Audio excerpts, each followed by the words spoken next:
My daughter abandoned me when I was fighting cancer. 2 years later, she came back thinking I was already dead, hoping to inherit everything I had. I'm 56, and 7 months ago I was diagnosed with colon cancer. It was discovered during a routine checkup, and luckily, it was at an early stage. Despite the doctor's positive outlook, I was devastated. No one is ever happy knowing they might die. I came home and told my daughter about it, and she was as shocked as I was. I have no one but her, and she has no one but me. Her mother is alive, but for both of us, she doesn't exist. I live alone with my daughter Hannah, who is 22. My wife and I separated 14 years ago by mutual agreement. The love was gone, and she moved to Atlanta with her boyfriend. Custody of my daughter remained with me. She was 8 at the time. Hannah was always a difficult child.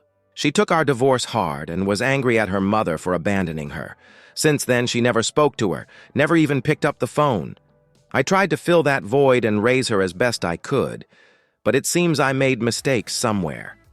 When I told Hannah about my illness, her first reaction was pain. We cried, hugged, said how much we loved each other, and remembered happy moments, her graduation, our yearly trips, hiking in the mountains. She promised to support me and take care of me. I could never have imagined that she would get tired and just abandon me. But after 7 months, she packed her things and left, leaving me like useless trash. I had always been her support, and this is how she repaid me. I understand that it's hard for a young girl to take care of a sick father, but she didn't even need to do anything important, since I had a nurse who took care of all the household matters. All I needed from my daughter was for her to just be there. The doctor advised me to quit work or reduce it to a minimum because treatment is very exhausting, both physically and mentally. I told my boss and he was understanding, saying I could come back once I beat the disease. I resigned to focus entirely on recovery. Financially, I had no problems, no serious obligations. I had long since paid off my mortgage, secured my daughter's. Education had enough savings for several years, and also assets I could sell if needed. So I wasn't in need of money. I was in a positive mindset, doctors supported me, and Hannah drove me to chemotherapy and regular checkups. Chemotherapy was torturous. After a session, I could barely move for a day or two. I needed help from my daughter with the simplest things, bringing food, giving medicine. I bought a wheelchair to move around the house, but even getting into it was sometimes a struggle. The treatment drained me not only physically, but also mentally. I felt so weak, like my bones were ready to crumble. It was painful to realize.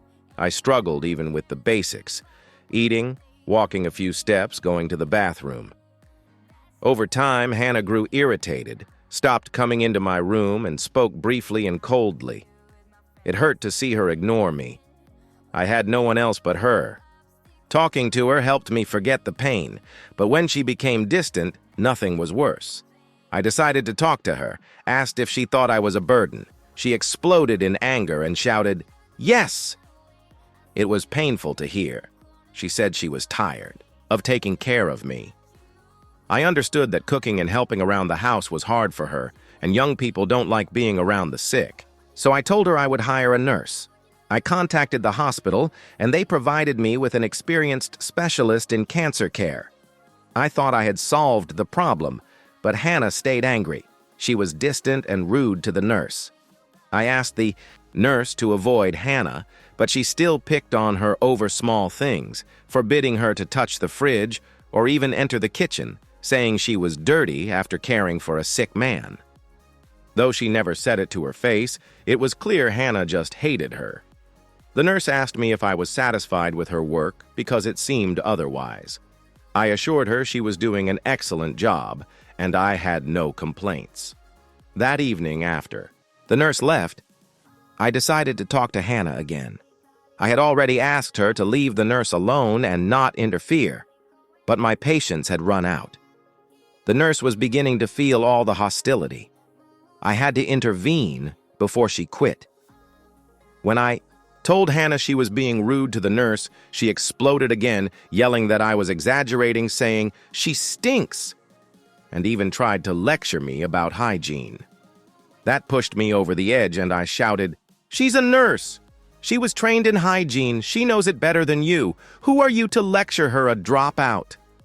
In response, she threw a tantrum, screaming for 10 minutes about how I ruined her life, blaming me for her mother leaving, for not having a normal childhood like others. That didn't affect me much. I was used to such outbursts. But then came the real blow.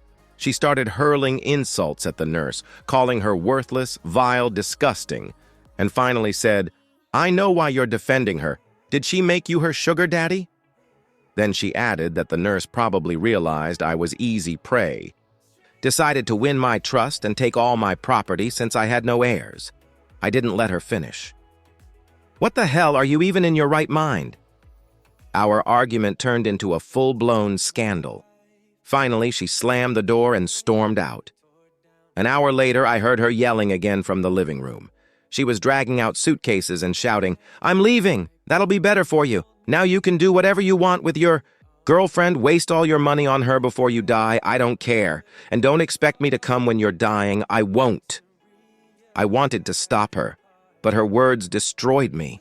Tears welled up, and I just sat by the window watching her shove the suitcases into the trunk and drive away. It's been several weeks since she left. I feel worthless. I failed as a father. Her words hurt me more than the illness. How could she even think I had an affair with the nurse? How could she say such a thing? I feel like a complete failure, as a husband and as a father. I have no motivation left to continue treatment. Thank you all for the support. This post unexpectedly got a huge response. I just wanted to vent, to use the internet as a kind of therapy to relieve the loneliness and despair. Every comment means the world to me. Even the smallest bit of warmth matters so much now. Thank you. I want to tell you more about Hannah. Someone asked me why my 22-year-old daughter still lives with me and whether I ever took her to a psychologist as a child. Yes, I tried to help her cope with emotions, took her to specialists, spent time with her, tried to entertain her. Moreover, I even avoided serious relationships so as not to traumatize her further. Hannah took our divorce hard. She became aggressive. I took her to therapy, and it helped. But her bursts of anger kept coming back. She dropped out of college.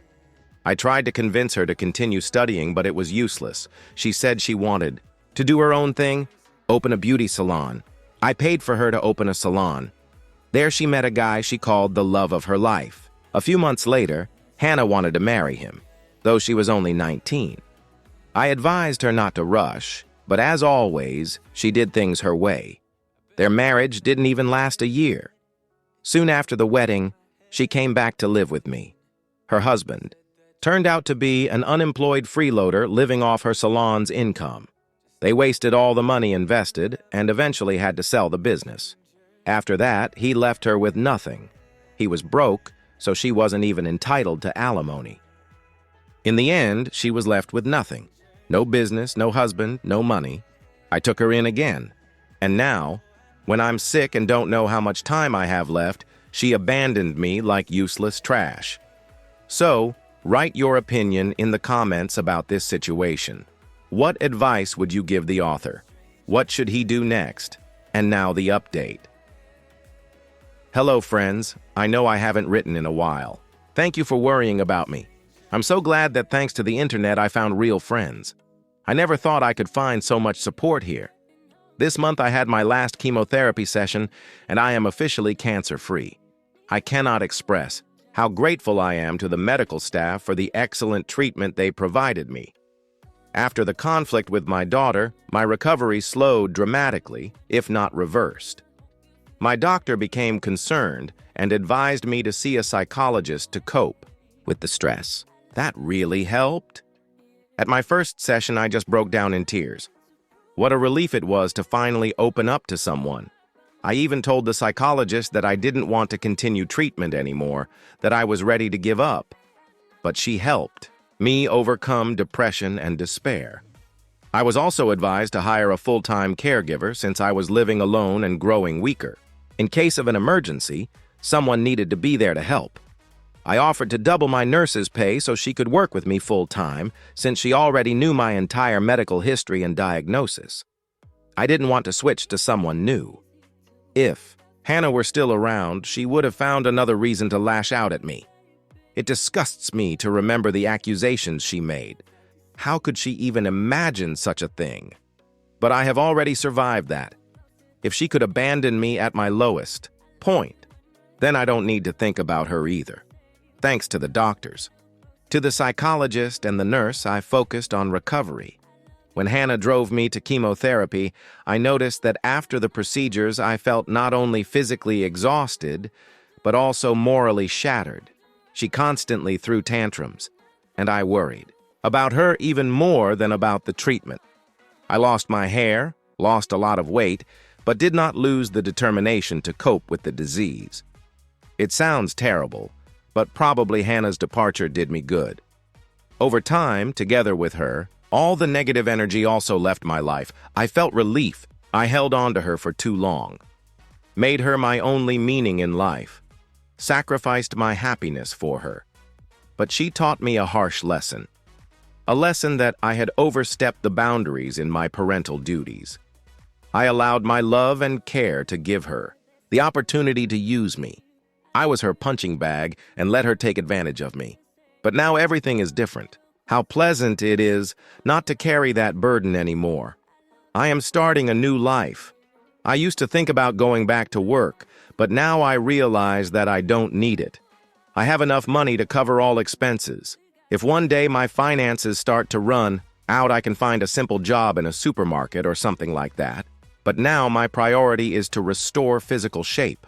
I started with walks, and later I hope to start running when the shortness of breath goes away. It's not easy. I still get tired quickly, even from simple things, but I am moving forward step by step. The nurse is still with me for now, but I am going to let her go as soon as I feel strong enough to take care of myself on my own. Update 2. It has been 2 years since I was declared healthy. These 2 years I spent finally doing what brings me pleasure. I realized that I never truly lived for myself. All my life I worked to provide a good life for my daughter. In my free time, I dedicated myself only to her, tried to replace her mother, and avoided serious relationships. I refused to meet women and then felt guilty about it. In the end, I completely stopped trying to start relationships, and all this for my daughter. Now, looking back, I understand how meaningless it was. She grew up, and I never started living for myself. Even after her departure, I was still worried about how she would react to any changes in my life. She always lived with me, except for those 10 months she was married, and I knew that she could not bear even the thought that another woman would appear in the house. After recovery, I decided to try dating again. It was awkward. The funniest thing. I realized that the dating world had changed a lot. Women now use so many new words and expressions that I have to Google them right during the conversation. After several unsuccessful dates through apps, I finally met a woman with whom I felt comfortable. I'll call her Syra. She is a little over 50. Her husband cheated on her several times, and she forgave him for the sake of her daughter. But eventually she left him and raised the child alone. Now her daughter grew up and went away to study, and she also decided to try to find someone. By the way, it was her daughter who insisted that she start a new relationship. Sometimes, listening to how she talks about her daughter, I feel a little envious. Not in a bad way, just, why did my daughter never appreciate me the same way? We dated for about 6 to 7 months and then decided to move in together. Someone might say it's too fast, but honestly, I'm almost 60, and I don't think I have that much time left ahead. We could have lived in my house, but Syra preferred that I move in with her. She is a creative person with excellent taste and decorated her house to the smallest detail, unlike mine, which had long needed renovation. And I didn't have many pleasant memories connected with that house. I myself wanted a change of environment, so I sold it. Yes, Sold it. More money for me and my carefree old age. Why not? Why should I leave that house to Hannah, who left me to die? But all this happened a few months ago. Why am I writing an update now? Because last week I saw a ghost. Sarah and I were on vacation when Andy, the new owner of my house, called me. He was furious. He said that some woman had illegally entered his property and caused a scandal, even clashed with his girlfriend. According to Mandy, a young woman broke into the yard and tried to open the door with a key, but the lock had already been changed. When she couldn't get inside, she began furiously pounding on the door.